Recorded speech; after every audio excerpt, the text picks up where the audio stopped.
ಹೇಗಿದ್ದೀರಾ ಎಲ್ಲರೂ? ಚೆನ್ನಾಗಿದ್ದೀರಿ ಅಂತ ಭಾವಿಸ್ತಾ ಇದ್ದೇನೆ. ಇವತ್ತು ನಿಮಗೆ ನಾನು ನಮ್ಮ ಮನೆಯಲ್ಲಿ ಮಾಡುವ ತರಕಾರಿ ಕೃಷಿಯ ಬಗ್ಗೆ ತೋರಿಸ್ತಾ ಇದ್ದೇನೆ. ಅಂದರೆ ನಮ್ಮಲ್ಲಿ ಮಳೆಗಾಲದಲ್ಲಿ ನಾವು ಹೊರಗಡೆಯಿಂದ ತರಕಾರಿ ತರೋದು ತುಂಬ ಕಡಿಮೆ ಅಂಗಡಿಯಿಂದ.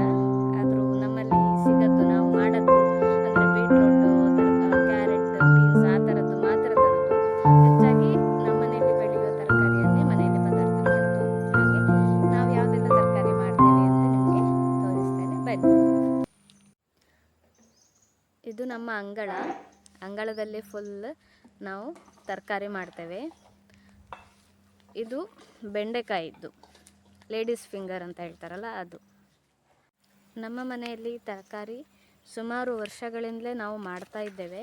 ಬೆಂಡೆಕಾಯಿ ಮತ್ತು ಹಾಗಲಕಾಯಿ, ಪಡವಲಕಾಯಿ ಇದನ್ನೆಲ್ಲ ಮಾಡ್ತೇವೆ ನಾವು ಮನೆಯಲ್ಲಿ.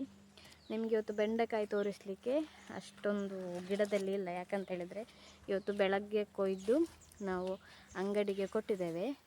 ನಾನು ಆ ವಿಡಿಯೋ ಮಾಡಿಟ್ಟಿದ್ದೇನೆ ನಿಮಗೆ ಎಷ್ಟು ಬೆಂಡೆಕಾಯಿ ಇತ್ತು ಅಂತ. ಅದನ್ನು ಈ ವಿಡಿಯೋದ ಲಾಸ್ಟಲ್ಲಿ ನಾನು ಹಾಕ್ತೇನೆ. ವಿಡಿಯೋದ ಕೊನೆ ತನಕ ನೋಡಿ. ಇದು ಲೈಟ್ ಗ್ರೀನ್ ಕಲರ್. ಅಂಗಡಿಯಲ್ಲಿ ಡಾರ್ಕ್ ಗ್ರೀನ್ ಮತ್ತು ಒಂದು ಸ್ವಲ್ಪ ಸಣ್ಣದು ಸಿಗ್ತದಲ್ಲ, ಅದಲ್ಲ ಇದು ಸ್ವಲ್ಪ ಉದ್ದ ಮತ್ತು ಲೈಟ್ ಗ್ರೀನ್, ತುಂಬ ಟೇಸ್ಟ್. ಬೆಂಡೆಕಾಯಿ ಹೂ ನೋಡಿ, ಇದು ಎಂತ ಹೇಳಿದರೆ ಒಂದು ಹೂ ಆದರೆ ಒಂದು ಬೆಂಡೆಕಾಯಿ ಆಗ್ತದೆ ಅಂತ ಲೆಕ್ಕ. ಒಂದು ಬೆಂಡೆಕಾಯಿ ಹೂ ಹರಡಿದರೆ ಒಂದು ಬೆಂಡೆಕಾಯಿ ಅಂತ ಅದು ಲೆಕ್ಕವೇ, ಅದು ಹಾಗೆ ಆಗ್ತದೆ. ಮತ್ತು ಈ ಸಲ ಅಮ್ಮ ಒಂದು 100 ಗಿಡಗಳನ್ನು ಮಾಡಿದ್ದಾರೆ ಬೆಂಡೆಕಾಯಿದ್ದು. ಹಾಗಾಗಿ ಜಾಸ್ತಿ ಆದದನ್ನು ನಾವು ಅಂಗಡಿಗೆ ಕೊಡ್ತೇವೆ.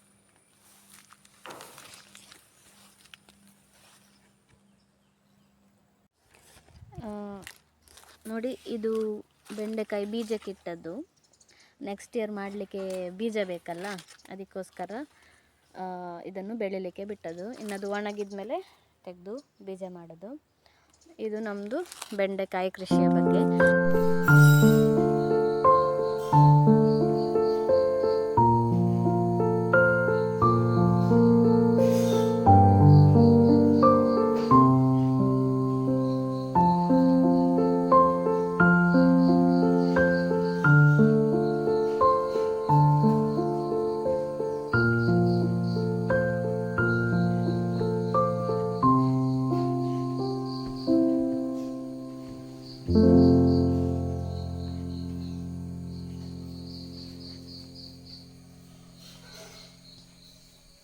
ಸೊ ಫ್ರೆಂಡ್ಸ್, ಇವತ್ತಿನ ನನ್ನ ವ್ಲಾಗನ್ನು ನಾನು ಮುಗಿಸ್ತಾ ಇದ್ದೇನೆ.